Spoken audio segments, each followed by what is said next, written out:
Un segundo. Gracias. Bueno, pues como vimos en el video, los personajes que aparecen no son, eso como dice Lilith, no son empáticos, son intolerantes, se pelean porque quieren tener la razón al mismo tiempo. Bueno, pues, ¿cómo puedo yo enseñar a mis hijos a ser tolerantes? Pero también, ¿cómo puedo yo aprender a ser tolerante? Y primero que nada, pues, ¿qué es esto de la tolerancia, no? Hay que hacer una aproximación. Fíjense que cuando yo estudié estilo y redacción, me enseñaron una cosa sobre la manera de dar definiciones. Y me dijeron, la forma precisa de dar una definición es primero decir lo que vas a definir, lo que algo no es, y después decir lo que es. Entonces, vamos a seguir esa línea de qué no es la tolerancia, porque tenemos muchas ideas sobre qué es tolerancia, y la mayoría están equivocadas. Tolerancia no es soportar a alguien o una situación. ¿Cuántas veces escuchamos ese consejo? Pues ya toléralo. O sea, hay una situación problemática, difícil, y decimos, toléralo, pero así con ese tono, con esa idea de que pues, sopórtalo, aguanta vara, ¿no? Ni modo, qué desagradable, pero pues ni modo, toléralo, aguántalo. Eso no es tolerancia propiamente dicho. Reprimir lo que siento, no decir, no expresar, no generar, digamos, una expresión de emociones, reprimir, simplemente acallar, simplemente aplastar mis necesidades o aquello que yo creo o que yo pienso, que yo siento. Eso tampoco es tolerancia, aguantar, no, simplemente aguantar, ¿no? Pasivamente. Permitir de todo, aunque me moleste, comportamientos ajenos, inadecuados, humillaciones, ofensas que otras personas me hagan, etcétera. Eso no es tolerancia. O sea, tolerar eso no es lo que significa el concepto como tal de tolerancia. Entonces vamos a ver qué es tolerancia, porque a veces tenemos esas ideas incorrectas. Tolerancia, jóvenes, señoras, chicos, es una actitud. La actitud es algo que tiene que ver con los actos, por lo tanto, algo que está en el interior, que está en el corazón, que está dentro de mí. Eso es tolerancia. y algo que yo saco de aquí adentro para afuera. Entonces es una actitud vital, existencial.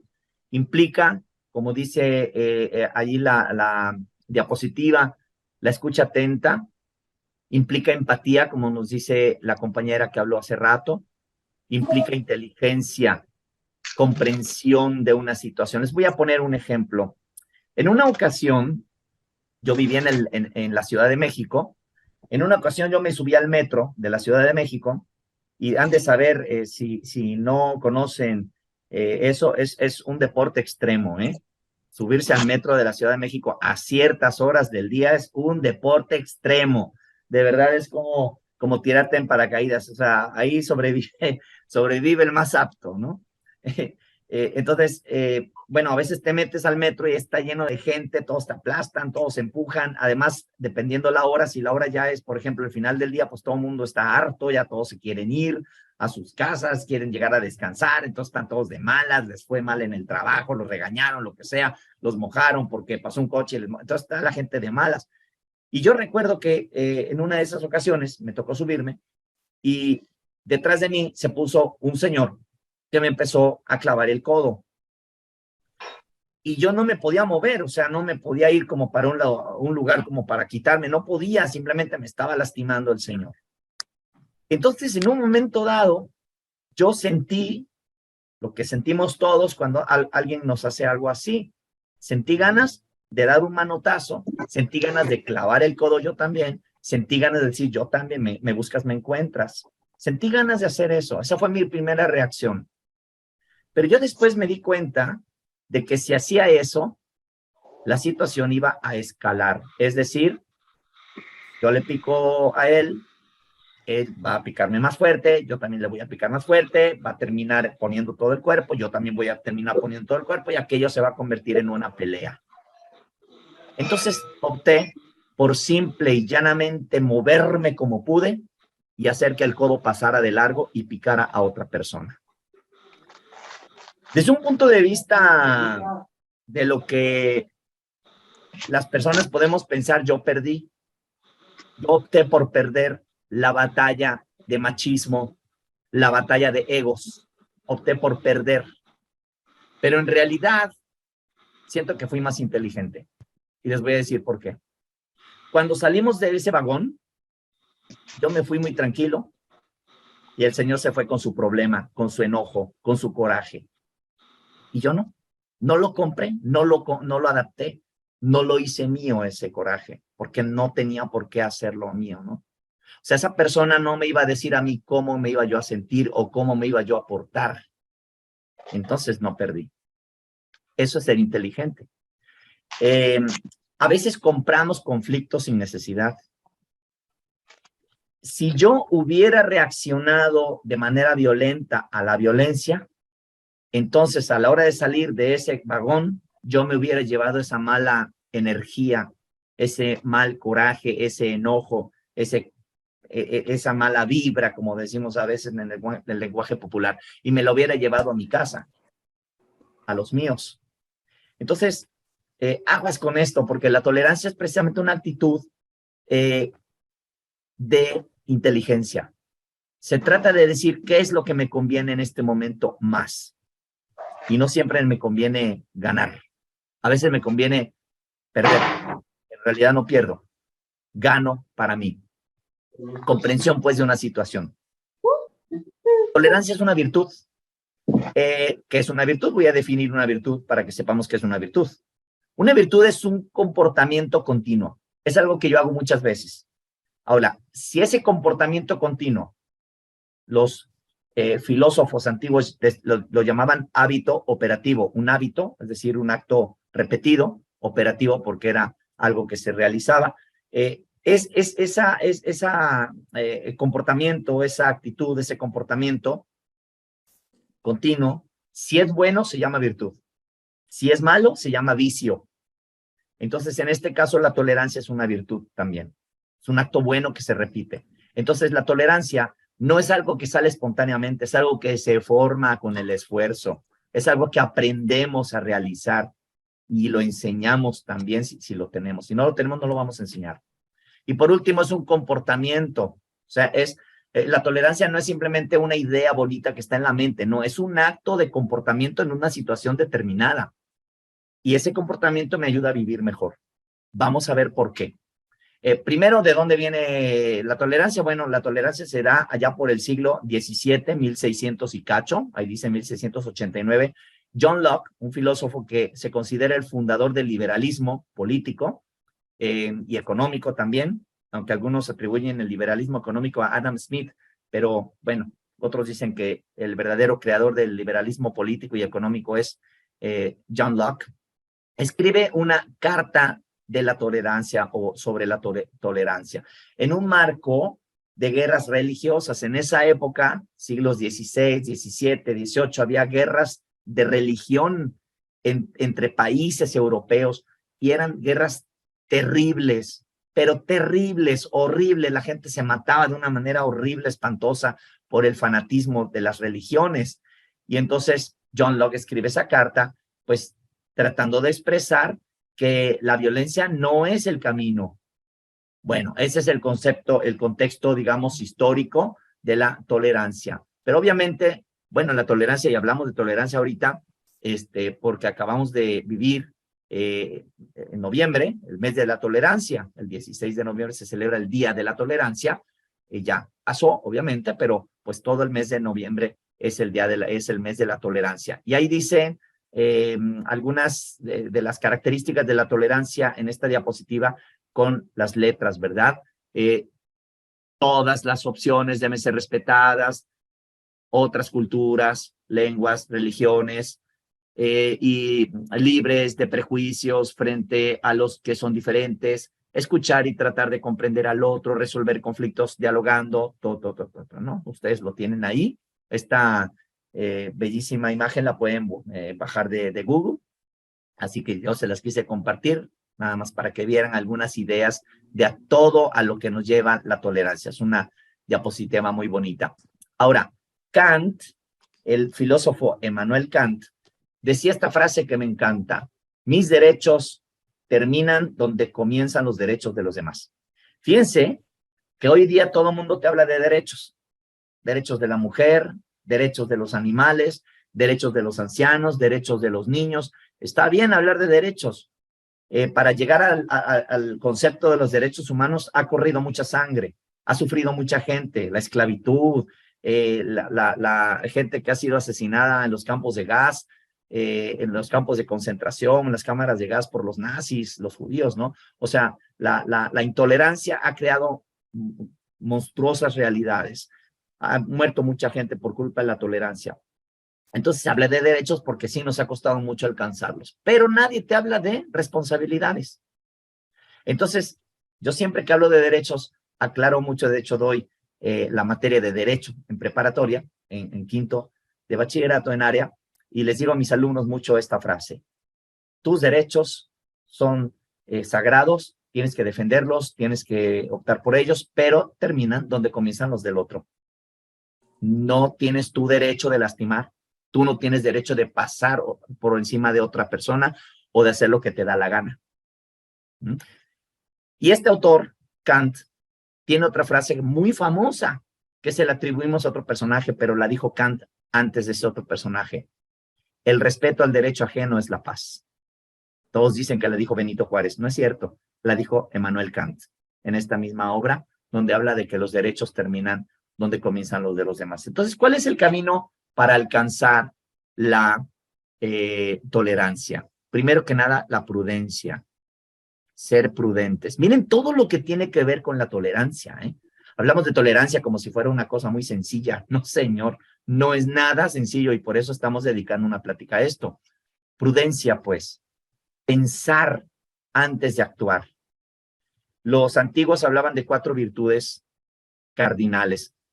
Decían que todas las virtudes que existen, la puntualidad, la bondad, la humildad, no sé, la responsabilidad, o sea, todas las virtudes dependían de 4 principales virtudes y ponían así como si fueran 4 agujeros de una regadera y de esa regadera salían todas las demás virtudes, y los 4 agujeros de esa regadera eran las 4 virtudes cardinales: prudencia, justicia, fortaleza y templanza. Y la prudencia era la más importante de todas, decían ellos. Entonces, la prudencia. Primero que nada, ser prudentes, pensar antes de actuar. O sea, preguntarse, ¿esto que voy a decir, esto que quiero hacer, es lo correcto o es lo mejor? Segundo, paciencia. Híjole, mano. Alguien me decía en una ocasión, profe, pídame lo que sea, menos me pida ser paciente. Necesitamos paciencia. Paciencia para, pues sí, entender, para escuchar, para no desesperarnos. Paciencia. Y por último, lo que dije hace rato, inteligencia. Inteligencia porque hay otras formas de pensar distintas a la mía. No todos tienen por qué pensar como yo. Efectivamente, esto pues nos choca y a veces queremos que todos piensen como yo pienso, o todas, pero no todos y todas piensan como yo y tienen derecho a pensar distinto. Aceptar que hay opiniones, sentimientos, creencias, religiones, culturas diferentes a la mía. En una ocasión con mis alumnos estábamos viendo un video sobre personas en África y salieron unas mujeres, perdón que lo diga aquí, pues con el pecho desnudo, mostrando sus senos, y entonces los niños se rieron, ja, ja, ja, ja, ja, ja, ja. Entonces yo paré el video y traté de hacer una reflexión sobre eso, ¿no? No los regañé porque entiendo por qué se ríen, porque no están acostumbrados a ver eso y lo ven como algo equivocado. Pero les expliqué, ¿saben qué, chicos? En esta cultura no se ve mal. No crean que estas mujeres son impúdicas o son irrespetuosas. Simplemente es otra cultura. Debemos entender que no todos tienen por qué pensar como yo. A lo mejor personas de otra cultura, si vieran como yo, cómo actúo yo o cómo me visto, se reirían de mí, ¿verdad? Porque no me comprenderían y eso no me gustaría a mí. Ahora hay obstáculos también para vivir la tolerancia. Espero no estar yendo tan rápido y si alguien desea hacer alguna pregunta o intervenir, me pueden levantar la mano, me pueden decir, por favor. Activan su micrófono y dicen, profe, y yo con mucho gusto les doy la palabra. ¿Cuáles son los obstáculos principales? La inflexibilidad psicológica. La inflexibilidad psicológica es cuando una persona es muy cerrada de mente y es incapaz de entender o de aceptar que otros pueden pensar distinto. La persona inflexible psicológicamente piensa que lo que sea distinto a su opinión o a su pensamiento es incorrecto o está mal. Y así lo dicen, no, es que eso está mal, no, es que esto no se puede, esto no se debe, esto no debe ser así, o esto no me gusta, no lo quiero aceptar, y piensan así las personas inflexibles psicológicamente, ¿no? Sufren mucho las personas inflexibles, obviamente, no es algo agradable, porque cuando una persona es muy inflexible, pues, híjole, su mente se ve como retada, se sienten retados ante una realidad distinta a la que es pues su idea, ¿no? O su religión o su creencia. Y bueno, todos tenemos distintas experiencias, distinta educación, tenemos a lo mejor nuestros traumas también, y debemos lidiar con ellos, nuestros propios demonios, ¿no? Dicen por allí los psicólogos también. Pero hay que tratar de ver la manera de ser flexibles. Eso nos va a quitar mucho sufrimiento en la vida. Ser flexibles no significa dejar pasarlo todo. Significa tratar de entender. Miren, yo doy clases de historia del arte y cuando les muestro a mis alumnos, por ejemplo, una pintura de Miró o de Picasso, esas pinturas donde los personajes aparecen con un ojo arriba y otro ojo abajo, la nariz al lado, la oreja, O sea, aparecen todos los personajes aparentemente deformes, o Miró pone los personajes también con una cabeza muy chiquita y un cuerpo muy grande, todo deforme. A veces la gente cuando ve esas imágenes dice, ay, qué feo, no me gusta. No se puede comparar con Velázquez o con Rembrandt. No, no, qué feo, eso es muy feo. Dicen así, eso es muy feo. Entonces yo digo, mira, antes de decir que es feo, mejor di que no te gusta. Porque una cosa es que algo no te guste y otra cosa es que no lo entiendas. Porque ese tipo de pintura no está hecha para gustar, sino para dar otro tipo de mensaje. Entonces, cuando tú dices no me gusta es porque estás mostrando que no la entiendes. Entonces, no tiene por qué gustarte, pero trata, por lo menos, de entenderla. Es lo que yo le digo siempre a mis alumnos, ¿no? Entonces, lo mismo aquí. No seas inflexible psicológicamente, no seas cerrado, y tampoco se trata de que te gusten todas las opiniones sobre los demás, pero sí que las entiendas para que puedas generar un diálogo, ¿no? Otro obstáculo es en una discusión, en un comportamiento, en un diálogo, meter la emoción donde debería entrar la razón. ¿Cuántas veces estamos en una mesa comiendo y alguien dice, por decir un ejemplo, yo he vivido esto y lo he visto, pues López Obrador es el mejor presidente de la historia? Y entonces de repente por allá alguien se escupe, y ¿cómo puedes decir esto? Esto no es cierto, porque no sé qué, y mira, no, pero él también ha hecho esto, y entonces empiezan a pelearse, empiezan a discutir las familias por un personaje, pues que está muy lejos, que ni siquiera está presenciando la discusión, que nunca se va a enterar de que existió esa discusión, un personaje que va a seguir siendo presidente, va a seguir allá con sus aciertos o sus errores, y aquí la familia se rompe. Entonces se sacan del chat, se pelean, se enojan, porque metieron la emoción en donde debería entrar la razón. Entonces, si yo tengo una opinión, tengo derecho a decirla, pero también la otra persona tiene derecho a disentir de mí. Y no tenemos por qué estar de acuerdo todos. Ok, tú opinas esto, yo no estoy de acuerdo, yo opino esto otro y no pasa nada. Ah, perfecto, tú opinas distinto, no, ok. Qué difícil es, qué difícil es esto. Porque ¿saben cuál es el problema? Y tiene que ver con la inflexibilidad psicológica. Que los humanos consideramos nuestros pensamientos como la realidad. Y la realidad es que nos equivocamos a veces. Porque somos humanos y todas las personas podemos equivocarnos. Entonces, aquí no se trata de decir si tengo razón o no, se trata de entender que yo tengo derecho a expresarme, pero se trata de entender que también las otras personas tienen derecho a pensar distinto. No pasa nada, o sea, la vida va a seguir. Vivimos muy poquito tiempo como para aferrarnos a ciertas ideas. Y es de sabios también cambiar de opinión a veces. Pero no te estoy pidiendo que cambies de opinión, simplemente te estoy pidiendo que entiendas que puede haber disensión, que puede haber gente que piense distinto a mí, distinto a ti, y pues es la vida. Así vamos funcionando todos. Gracias, alguien comenta aquí gracias por el comentario. Saludos aquí a los chiquillos que estén escuchándonos la plática. Gracias. Los quiero mucho. Muy bien. Pues otro tema, otro punto, también otro obstáculo es la incapacidad para escuchar. ¿Saben qué? No sabemos escuchar, no nos enseñan a escuchar.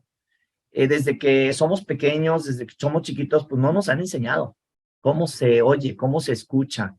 No tenemos a veces esa habilidad. Es una habilidad, ¿eh? El escuchar a otra persona. Y a veces no escuchamos porque, o sea, nos cuesta muchísimo escuchar porque eh, pasa esto justamente, metemos metemos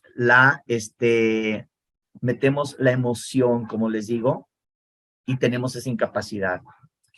Bueno, voy a ir un poquito más rápido, me está avisando Zoom, me quedan 10 minutos, entonces voy a tratar de ir llegando a la conclusión y, y para ya concluir, ¿no? Y por último, engancharme en situaciones que no merecen la pena. ¿Cuántas veces nos peleamos por cosas que no valen la pena? Analicen todos los problemas o todas las discusiones que hay, solo pienso en casa. Alguien dice aquí en el chat, Carmen, gracias Carmen, dice amor, comprensión, respeto, tolerancia, debería ser el estandarte de todos para vivir una vida feliz. Efectivamente, engancharme en situaciones que no merecen la pena. Por ejemplo, de repente mi papá dice, pues es que este florero debe estar ahí, no se debe mover de ahí. Y yo me doy cuenta que es que está estorbando la puerta y se va a lastimar la planta. Oye, papá, vamos a movernos más para acá. No, es que ese florero no se debe tocar porque ahí está perfecto, ahí lo puse. Ahí lo puso mi papá y en paz descanse, de feliz memoria, ahí debe estar. Pero papá, mire, y empezamos la pelea. Una tontería, ¿no? Y ya me fui yo a dormir enojado por una tontería y él también. No sabemos escuchar, no, o nos enganchamos en una situación que a lo mejor no vale la pena. Bueno, me voy a saltar esta parte del beneficio, o lo voy a dar muy rápido, porque, repito, ya me queda muy poquito tiempo. Y quiero irme rápidamente a la última parte, que es el cierre, ¿no? Sugerencias en familia. Miren, escuchémonos. Aprendamos a escucharnos unos con otros, a escuchar a los hijos y hijos a escuchar a sus padres, a entender por qué me dice esto. Compasión. Hay una psicoterapia que se llama Compassion Focused Therapy, CFT, que se basa en la compasión. Imagínense dar terapia, o sea, que un psicoterapeuta le dé terapia a una persona enfocado en la compasión, para que esa persona desde la compasión pueda primero tener compasión de sí mismo, comprensión de sí mismo, se pueda querer, se pueda aceptar, se pueda entender y luego pueda también comprender las situaciones o diálogos con los demás. O para aquellos de ustedes que sean creyentes, que crean en Cristo, en Dios, pues ya viene la Navidad, ¿verdad? Caridad, la caridad que brota, como dice San Pablo, en el cristianismo o en el catolicismo, brota del corazón, porque es una, como hablábamos de las virtudes, una virtud teologal. Por último, también la asertividad, que es saber expresar lo que pienso y lo que siento, pero de manera respetuosa, al mismo tiempo entendiendo que las otras personas tienen otra forma de pensar o pueden tener derecho a otra forma de pensar. Un dato, les recomiendo que busquen en Google algo que se llama los derechos asertivos. Búsquenlos en internet, están muy interesantes. No me puedo detener en esto porque no me da tiempo. Y por último, resolver las situaciones que provocan algún malestar en la medida de lo posible. Entonces, si dicen, y con esto termino, dicen los que tratan de resolver conflictos en las empresas o crisis en las empresas, dicen, mira, si no puedes evitar que lo primero es evitar que el conflicto se dé, pero si no puedes evitar que el conflicto se dé, bueno, conténlo, no permitas que crezca, pero si ya no puedes contenerlo, entonces que no escale, o sea, que no se salga de control. Y si se sale del control, resuelve. O sea, siempre tiene que haber una solución para los conflictos. Y si partimos de ahí, entonces todo va a salir siempre mejor. Para la familia, para la escuela, para, digamos, el salón, para nuestras empresas, etcétera. Bien, yo concluyo. Les agradezco muchísimo su acompañamiento en esta tardecita. Una disculpa por haber empezado tarde y espero que algo haya quedado en sus corazones. Pues muchas gracias. Yo concluyo aquí. Y no sé si esté aquí Miss Jime o no sé si estás por ahí, Miss Jime, o está por ahí. Gracias por los comentarios. Perfecto, pues ya nos estamos despidiendo. Muchísimas gracias. Muchas gracias, profesor, y muchas gracias a todos por habernos acompañado esta noche en tan interesante plática que suma siempre a ser asertivos y tolerantes. Muchas gracias y pasen todos bendecida noche. Gracias, mi Lupita. Muchas gracias, excelente noche a todos. Gracias. Gracias. Bonita noche. Muchas gracias, excelente ponencia, doctor. Gracias, Iván. Muchas gracias.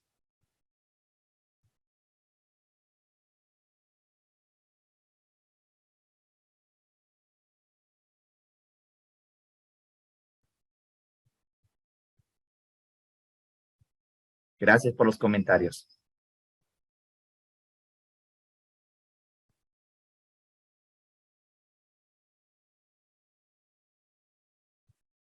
Yo me encargo de compartir espero poder compartir la